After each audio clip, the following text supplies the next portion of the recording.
अस्सलाम वालेकुम। क्या हाल चाल है जी मेरी यूट्यूब फैमिली का। आप सब ठीक ठाक होंगे और अल्लाह ताला आप सबको खुश रखे, आबाद रखे। तो यहाँ पे हो चुकी थी जी मेरी मॉर्निंग और मैं अपने लिए बना रही थी जी फ्रेंच टोस्ट और साथ में चाय। और आज बारिश हो रही है रात से, तो इसलिए मैंने आज स्कूल में छुट्टी अनाउंस कर दी थी। तो मैं घर में फिर आज मैंने कहा अपने लिए ज़बरदस्त सा नाश्ता बनाया जाए और साथ में चाय और साथ में प्यारा सा मौसम एंजॉय करूँगी घर में बैठ के। तो बस यहाँ पे अब शुक्र है अल्लाह का कि गैस आ रही है कल से, वरना पिछले 2-3 दिन तो गैस ने बहुत ही ज़्यादा तंग किया है। बिल्कुल भी गैस नहीं थी और शुक्र है कि अब फुल टाइम आ रही है गैस। तो इसलिए काम भी जल्दी जल्दी हो जाता है और काम करने का मज़ा भी आता है कुकिंग का।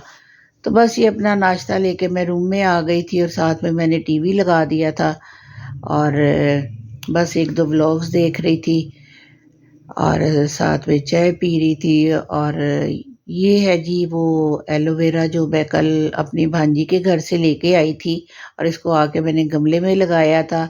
माशाल्लाह उसकी क्यारी में बहुत ज़्यादा ये लगा हुआ था, इतना ज़्यादा फैला हुआ था। तो उसने फिर एक बंच उतार के तो मुझे दे दिया।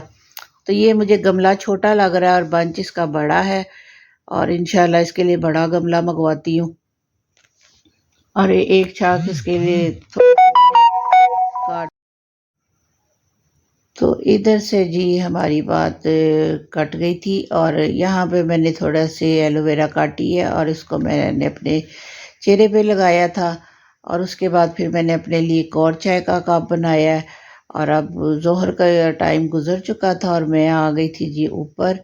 और ये देखें जी बाहर का मौसम कितना अच्छा हो रहा है। हल्की हल्की सी धूप निकली हुई है, चुभने वाली धूप नहीं है बल्कि बहुत ही अच्छी सी धूप थी और बड़ी अच्छी लग रही थी। मज़ा आ रहा था धूप के अंदर खड़े होने का भी। तो ये वो कपड़े हैं जो परसों आयशा धो के गई थी और ये मैंने बहू का कमरा है, उसके बेड पे उसके सोफ़े पे डाले हुए हैं क्योंकि बारिश इतनी तेज़ हो गई थी। तो ये कपड़े अभी तक गीले हैं हल्के हल्के। तो इनको मैं अब सारे कपड़े को उठा के तो बाहर धूप में डालूंगी ताकि जो इनका गीलापन है ख़त्म हो जाए, वरना आपको पता है गीले कपड़ों में स्मेल पड़ जाती है। तो बस यहाँ से सारे कपड़े उठा के मैंने बाहर डाल दिए थे तारों के ऊपर। और उसके बाद फिर मैं अपनी जो है अलमारी में से गर्मियों के कपड़े सर्दियों के कपड़े निकालूंगी। और ये है जी मैंने कुछ अर्सा पहले 1-2 महीने पहले ही मंगवाए थे अपनी पोतियों के लिए ना मेकअप बॉक्स बने हुए हैं। ये 3 मंगवाए थे, 3 पोतियां मेरी। जन्नत का भी था, जन्नत ने यूज़ कर लिया और बाकी का तोड़ दिया हुआ है और ये बच्चियों के दोनों के पड़े हुए हैं। तो ये इंशाल्लाह कोई आ जाएगा तो उसके हाथ भेजूंगी। उसके बाद जी आज यही प्लान किया है कि कपड़े चले छुट्टी की है तो कुछ फ़ायदा उठा लूँ मैं भी। और सर्दी तो अब चली गई है, तो जो बारीक लॉन के कपड़े हैं उनको उठा के मैं रख दूंगी और जो बारीक स्टफ है यानी हल्का कॉटन और लीलन बारीक और कुछ रेशमी लाइनिंग वाले होते हैं, जॉर्जेट के होते हैं, जो कि इसी मौसम में पहने जाते हैं। ना तो वो ज़्यादा सर्दी में पहने जाते हैं और ना ही वो ज़्यादा गर्मी में इस्तेमाल होते हैं। और यहाँ पे जी ये देखिए मेरी अलमारी का हाल, क्योंकि गर्मी इतनी होती थी कि ऊपर बिल्कुल लाया ही नहीं जाता था। ना मैं इसको सही कर सकी हूँ, नीचे जो होती थी उनको तो मैं सेट करती रहती थी।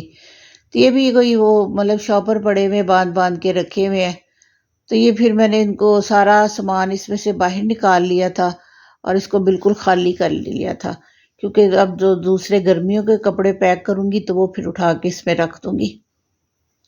तो बल्कि अलमारी खोली है तो इसमें मेरे 2-3 सूट ऐसे निकले हैं जो कि मैंने एक दफ़ा पहने हैं गर्मियों में और उसके बाद मैंने ऊपर आके हैंग कर दिए हुए थे और मुझे याद ही नहीं, ज़हन से निकल गया हुआ है। तो बस एक ये सूट था, तो इंशाल्लाह इसको सुबह पहनूंगी स्कूल में। और ये बिल्कुल भी मेरे ज़हन में ही नहीं है कि लास्ट टाइम मैंने पहना भी कहाँ पे है ये सूट। तो उसके बाद ये सारे शॉपर निकाल के मैंने बाहर रख लिए हैं, बेड पे रखे हैं। और जो एक शॉप बड़ा बैग वो जैसे जिसमें हम ग्रोसरी करते हैं उस तरह के बड़े बैग मैंने संभाले होते हैं, उसी के अंदर कपड़ों को मैं पैक करती हूँ। और यहाँ पे मैं देख रही थी रूम कमरे की दीवारें बारिशों की वजह से इतनी ज़्यादा ख़राब हो गई हैं, हालांकि साल हुआ है इनको मैंने पेंट करवाया, तो सारी दीवारों पे सैलाब आई हुई है।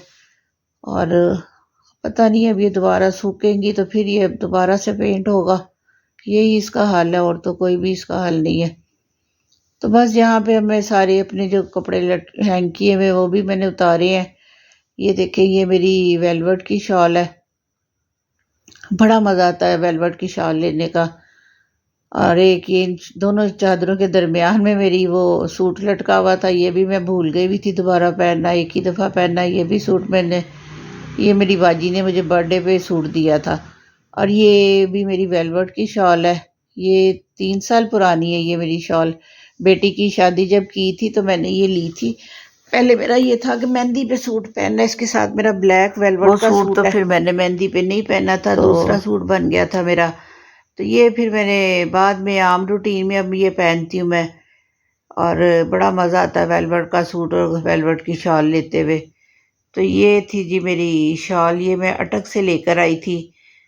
और बड़े मज़ा, मतलब जब ये लें तो स्वेटर पहनने की ज़रूरत ही नहीं होती। और ये मेरी बेटी की चूड़ियाँ थी डिब्बे में पड़ी हुई, वो देख रही थी मैं। हर सूट के साथ मैचिंग चूड़ियाँ लेती थी, और अभी भी लेती है माशाल्लाह। और पहनती है, अल्लाह ताला उसको अपने घर में आबाद रखे, माशाल्लाह बहुत खुश है, अल्लाह ताला उसे हर बुरी नज़र से बचा के रखे। तो ये उसने भाई की शादी पे लहंगा बनाया था, उसके साथ ही उसने मैरून चूड़ियाँ ली थी, मैरून लहंगा पहना था, बड़ी प्यारी लगी थी माशाल्लाह। तो मैं बस आज उस देख रही थी और उसको साथ याद भी कर रही थी, मिस भी कर रही थी। अल्लाह ताला उसे खुश रखे। तो बस जो कपड़े मैंने निकाले थे वो ले आई थी मैं नीचे, और उनको साथ साथ तह लगा रही थी। आयशा भी आई हुई थी, वो सफाइयाँ कर रही थी, और मैं कपड़े तय कर रही थी। जो बारीक लॉन के कपड़े थे वो सारे मैंने निकाल लिए थे, और ये बैग में मैंने इनको पैक कर लिया था। और जो मोटे ज़रा स्टफ़ के कपड़े होंगे उनको नीचे वाले खाने में रखूँगी, और जो बारीक लीलन और कॉटन है उनको ऊपर वाले में सेट कर लूँगी। 2 खाने बने हुए ये आयरन स्टैंड के अंदर। और आयशा बैग मेरा ऊपर रखा ही थी, फिर इसी तरह 2 बैग बने थे, ऊपर छोड़ आई थी, वल्लाह उसका भला करे। और यहाँ इस पे मैंने थोड़ा सा ड्राई फ्रूट निकाल के रख दिया था, ये बादाम और पिस्ते हैं। और साथ में मैंने चावल बॉईल करने के लिए रख दिए थे, और इसके अंदर मैंने थोड़ी सी हल्दी डाली थी और थोड़ा सा नमक डाला था। आप भी कभी इस तरह बना के देखिएगा, अच्छे लगते हैं, कलर सा आ जाता है चावलों के ऊपर। और मेरा चैनल आपको अच्छा लगे तो उसको सब्सक्राइब कीजिएगा, लाइक कीजिएगा, कमेंट्स कीजिएगा। और ये बड़े मज़े के और खिले खिले चावल तैयार हुए थे मेरे। और इसको मैंने दम पे रख दिया था, और थोड़ा सा मैंने इसके अंदर मक्खन डाल दिया था। साथ में मैंने शलजम अपने निकाल के गरम कर लिए उनको अच्छी तरह से, और इसके ऊपर हरी मिर्चें मैंने डाल ली, क्योंकि ये ज़रा मीठे होते हैं, तो हरी मिर्चें डाल के खाएं तो बड़ा मज़ा आता है। और मेरे चैनल को सब्सक्राइब कीजिएगा, और इससे साथ ही मैं आपसे इजाज़त चाहूँगी। अपनी दुआओं में याद रखिएगा। अल्लाह ताला आप सबको खुश रखे। तो इसके साथ ही आपसे कल के व्लॉग के साथ दोबारा मुलाकात होगी। अल्लाह हाफ़िज़, बाय बाय। अल्लाह ताला आप सबको खुश रखे जी।